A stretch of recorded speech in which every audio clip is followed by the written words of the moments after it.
Welcome to the Direct Response Marketing Magic Podcast. Seth Greene is a 5-time best-selling author, speaker, and nationally recognized direct response marketing expert who is CEO of one of the fastest-growing direct response marketing firms in the country.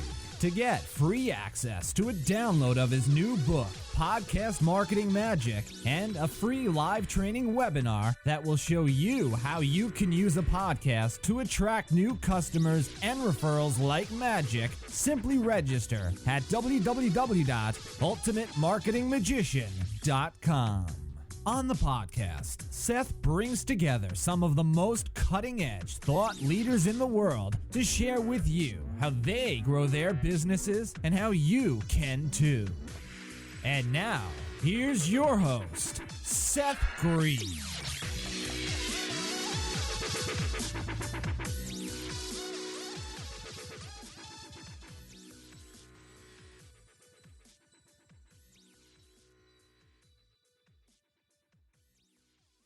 Hi, my name is Ella Green. The best marketing guy is my dad. First, he helps people with marketing magic. Next, if you need marketing help, he will help you. Finally, if he is a marketer, my dad is the best. Today, I have the good fortune to be interviewing the Meyer Capital Group. Meyer is a fee-only investment management and financial planning firm founded back in 1963 by Clarence Whipple, now managed by his grandson, Tom Meyer. Meyer has been providing superior financial advice for 5 decades. They have grown from managing less than $2 million in assets to over $600 million today, and they've been given the opportunity. We're going to talk about how they got there. Thank you so much for joining us. Thanks, Jeff. All right, so let's go back in time a little bit. What inspired, other than a grandfather in the business, anything else inspire you to get into financial services? Well, obviously, it was great. My grandfather was basically a pioneer. He was a fee-only RIA back in 1963, which was really unheard of. And I obviously grew up with this. It was in my blood. I came in 1982 when he was 82 years old. He had a handful of clients, a little less than $2 million. But what he was teaching me about this business compared to what was out in the other world, if you will, meaning friends of mine, all of a sudden they're selling tax shelters and selling loaded mutual funds and selling all product and getting paid, anywhere from 8 to 15% to sell product. My grandfather was preaching to me the virtues of a fee-only advisor, and I was lucky enough to have a teacher like him, and it was very tough, I have to tell you, at $1.8 million and getting paid maybe at that time 0.75%, and here I am, trying to make that work where my friends are out there driving their new BMWs and basically selling product instead of really helping the client, in my point of view. And sure enough, 33, 34 years later, it's nice to see where the street is finally coming to our side, and that is to where put the client's interest first and foremost before yours. And that inspired me. Thankfully, I was living at home because that inspiration you could starve on if you think about it. But it all worked out. Absolutely, and it's incredible that both your grandfather and you have been ahead of your time. Yeah, he'd be very, very happy in what he sees the street is doing. That we're with the DOL rule, and it looks like that's coming out where it's about time that investors have more transparency and that people are really going to be on the same side of the table as they are. And one other thing, too, is not only did my grandfather was an RIA, but he also started a no-load mutual fund back in 1968. And again, when I got into business, 80% of all mutual funds were loaded funds, if not more, and believe it or not, charging 8% off the top. Wow. Absolutely incredible. Excuse me. Yeah, it was a nice payday for people selling that stuff. What do you wish you knew when you started that you know now? I'm sorry, I didn't get that. What was that? What do you wish you knew when you started that you know now? How far ahead of the curve we really were. And, I mean, when I started, you couldn't give away a fund, you couldn't give away a stock. It was all, tax rates were at 70%. People were just so used to being sold products that it was the norm. And I sitting at my desk in 1982 thinking about what a fee-only advisor is, if I only really could grasp it like obviously it is today. Holy smokes. But let's face it was an uphill battle because you're constantly battling the Goliaths every day. Absolutely. Now, you have experienced a tremendous amount of growth. Tell us a little bit about how you were able to achieve such amazing numbers. Well, I have to tell you, it started with, clients, referring clients, because they understood. I mean, it was nice that you could teach your clients about what the heck was out there compared to, and what they were paying that they didn't see. And I was in my little house office. I had 2 people, and the key is to basically get a great team around you to help grow your business and believe in what you believe. And that's where we are today. Is from a 2-person office to 15 or 16 people that all have a common goal of doing what's right by the client, first and foremost. And that's how it all started, is basically having the right people around you. And I have to tell you, we also grew because we were at the right place at the right time with Charles Schwab. As if when we started, we had no platform. We were like a lump on a log. What the heck is an RIA? If a client came in with $500,000, we'll say, they had basically 10 separate applications, and they had to write out 10 separate checks. You couldn't buy a mutual fund through a brokerage account. And then Schwab came out with this platform in the late 80s and early 90s, and lo and behold, holy smokes, we could put everything under one umbrella. It was unheard of at that time. The young Turks today, they don't understand what it was like to not have a platform like a Charles Schwab or a Fidelity or a TD. They were just non-existent. And to be in the forefront of the technological revolution and the only revolution, I look back and say, and I feel like I'm still a young man, even though I've been doing this for all these years, and I do have gray hair. But it's just amazing the growth of this RIA business and independent advisor business is truly amazing. And again, the young Turks can't understand what I'm saying because they just take it for granted what we have with these platforms in order for us to grow our business. Absolutely. You were so far ahead of the curve and have been doing it for so long. What do you think is coming next? What would Tom Meyer, if you were 30 years younger, what would you do now? I would have, as we do, a very well-oiled machine, a very cost-effective business model, because I am telling you, fee compression is alive and well. We're going against Robbie the robot, and we want to, especially on the millennials and the newer monies, they're going to want more transparency. They want to know what they're paying for their fee. They are far more educated than the clients of 20, 25 years ago. And I say that you better have your quiver full of many arrows to be able to compete in this business. That's good advice. Have there been any stumbling blocks along the way, any challenges you overcame, and more importantly, what did you learn from them? Because I'm sure it has, you've been through quite a few bear markets. It hasn't all been just wine and roses. Oh, so I wish it was like that. Holy smokes, I had blonde hair 3 years ago. Now it's nothing but gray. Holy God. When you look back, I think one of the virtues of growing your business is very, very important, not only the team aspect, not only having the right people, not only having the people that believe in what you believe in, having the technology, but first and foremost, have an open mind. We pride ourselves on having an open mind and an open door policy, because I don't care. I've been going on my 34th year in this business, and I got to tell you, one of the virtues I love is that, and my grandfather always taught me this, he said, you want to wake up a little stupid every day so you can learn so much, because there's so much to learn in this business.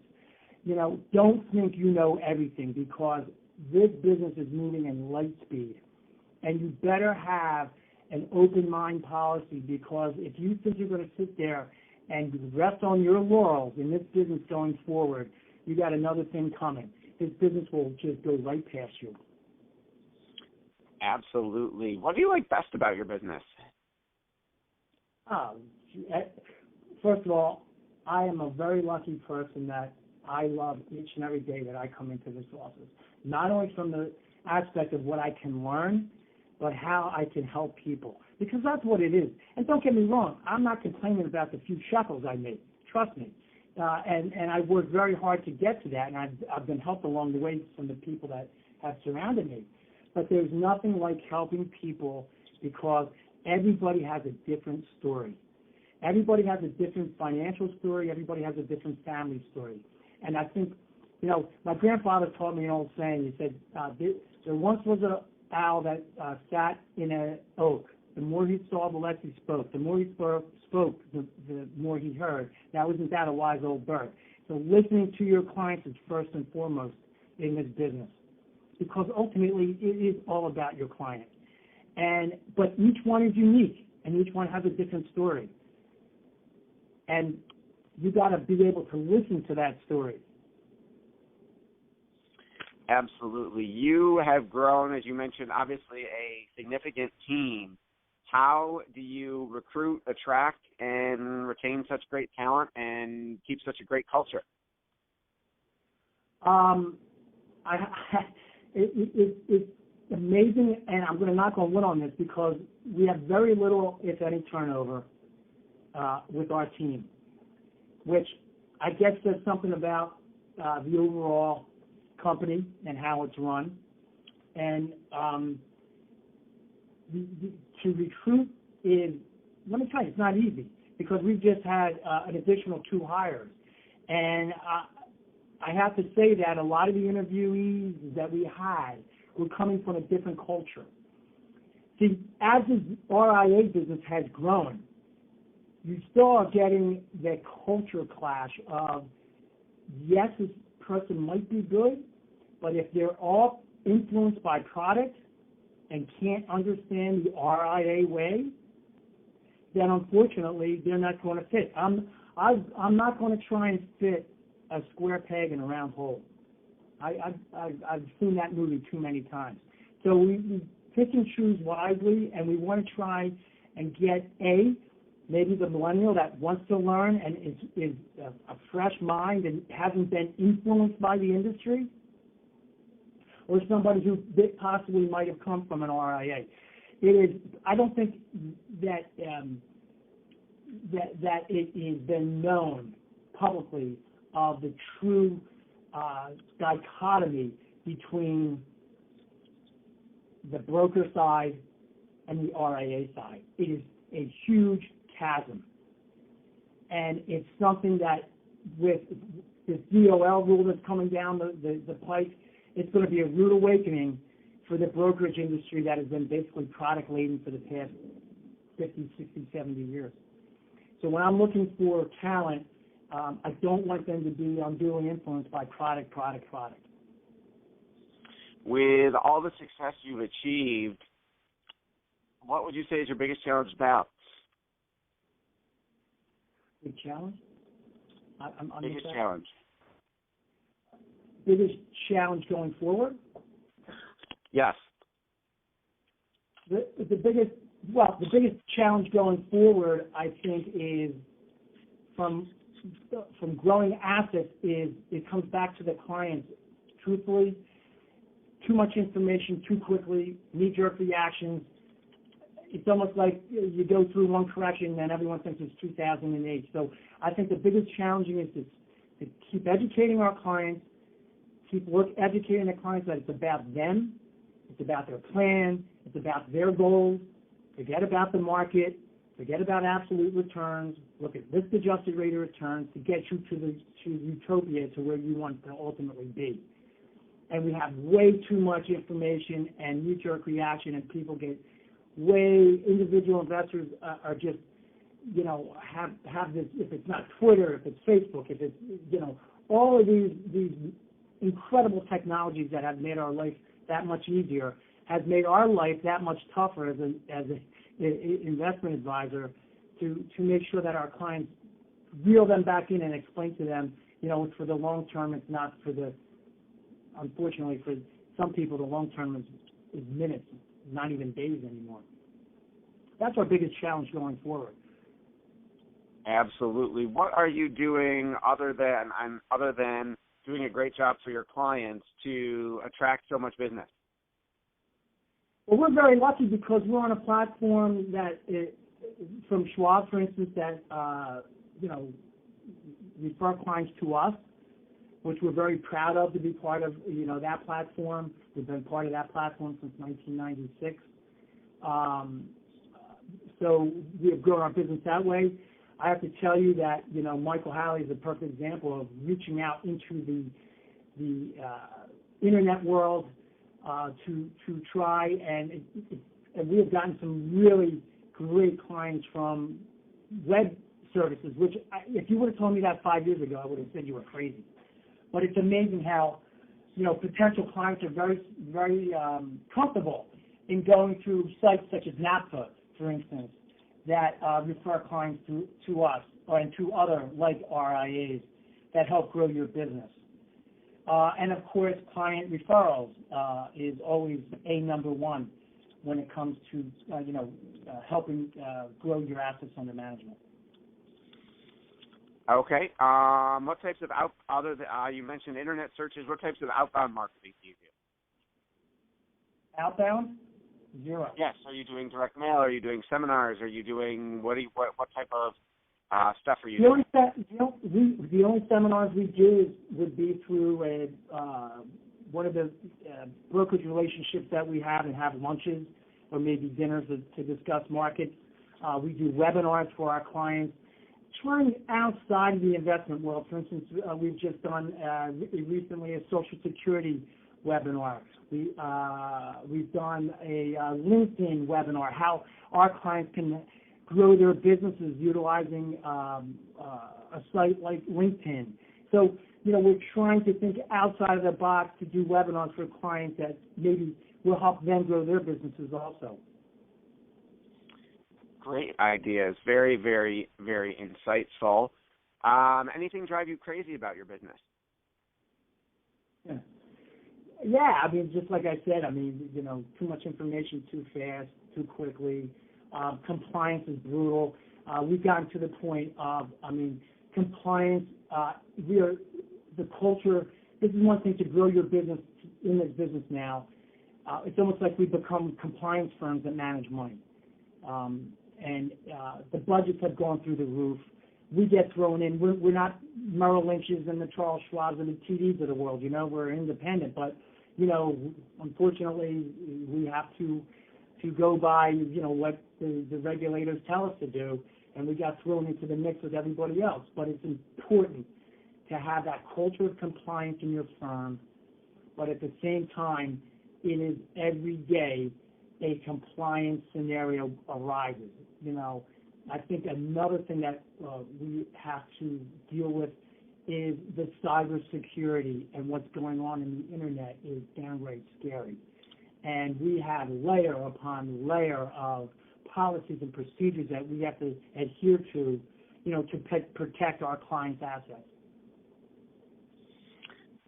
Absolutely. With all the changes, you mentioned technology, the markets, everything going on, the economy, how do you stay on top of it all?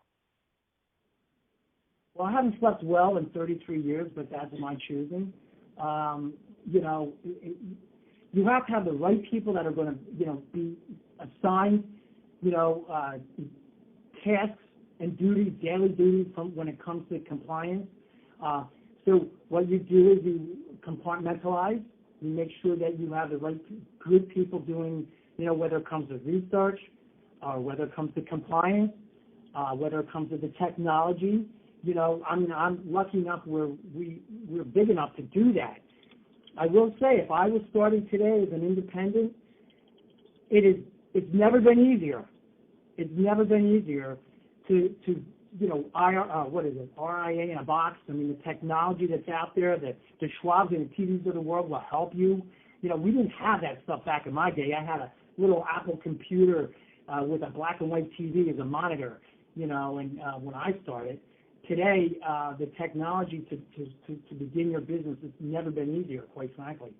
The biggest hitch, of course, is the compliance side. But the technology side is wonderful, and it's very user-friendly. What are 3 of the best books you've ever read that have had the most impact on your work? Well, that's interesting. That's an interesting question. From a investment book, I'd probably have to say One Up on Wall Street. You read Warren Buffett. I think from the business that we have, I don't know if there's really been maybe your book. If you think about it, to how to grow an RIA business, I don't think there's really been enough written on that to grow the business. I mean, from the investment standpoint of view, that's one thing. There's so many books out there about investments, but I don't think there's anything that I've read in a black and white that is going to really help RIAs or would-be RIAs to really get started in this business, quite frankly. So I'd have to say there isn't one. Maybe you should write one. Yeah, that would be interesting. If I had the time to do that. Who is an ideal client for you? Ideal client is a client that is open for us to help them to obtain their financial goals and to help them to from a family standpoint of view and also from retirement. So I would have to say our ideal client is a client in their mid-50s, early 60s, executive, hard worker, that doesn't have the time to invest their money on their own, that is going to put their blinders on, not get caught up in the day-to-day volatility of the market, and will allow us to help, grow their financial money tree, so to speak, to help them obtain their ultimate goal of a great retirement and to help their family members in retirement. So that to me is a perfect client. We have so many great clients, and I mean, our majority of our clients are high net worth family members or high net worth business owners and entrepreneurs, and we also have some endowments and some nonprofits that are great clients also, and also some profit and pension plans. And what is the first step you would want them to take? Well, to be open and to listen to us after we've listened to them, that if we go ahead and map out a plan for them, that they will adhere to that plan, and know that there will be many twists and turns getting to utopia, that we are there to help them along the way, that we are we are on the side of their table with them as a trusted advisor, whether it comes to business or family matters, that we are there for them, 24/7. That's what we get paid to do. And remember, that's the only thing we get paid is to basically offer our services to our clients, since obviously we don't sell product. And as my grandfather always said, it's the only way to do business in this business. And that's and I have to tell you, we have more clients that are asking about RIAs and compensation than we've had in the last 20 years, which is awesome. So it's obviously getting out there that, when it comes to investments, there's no free lunch, and that when we used to have clients that would come in here and say, hey, I went and bought this bond at Merrill Lynch. I didn't pay anything for it. I can't wait for the day when people won't feel that they went in on free bond day and figured that nobody has to be paid in this business. And I don't begrudge anyone getting paid in this business, but all you have to do is disclose it at the point of sale that there is no free lunch out there. And I think that we're finally getting to that, to me, utopia. I'll believe it when I see when people buy a bond that they'll actually show them that they actually did pay something for that bond. It hasn't happened yet. Getting there. You are absolutely right. Anything you want to share that I didn't think to ask you?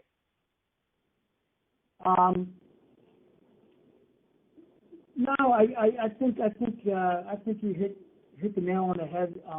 It's just that I think, and I would be curious that I would love to see what a new, younger advisor would have to say getting into this business. I mean, I have gone to Schwab Impact, that conference, for 20 straight years, and I am really pleased to say that there are so many new young faces of RIAs that, weren't there 3, 4, 5 years ago. I would just be curious to see how they view this business compared to the way I viewed it 34 years ago. Okay, this has been an absolutely fascinating interview. We greatly appreciate it. This has been Seth Greene here with Tom Meyer of MeyerCG.com. Thank you so much for joining us. Thanks, Seth.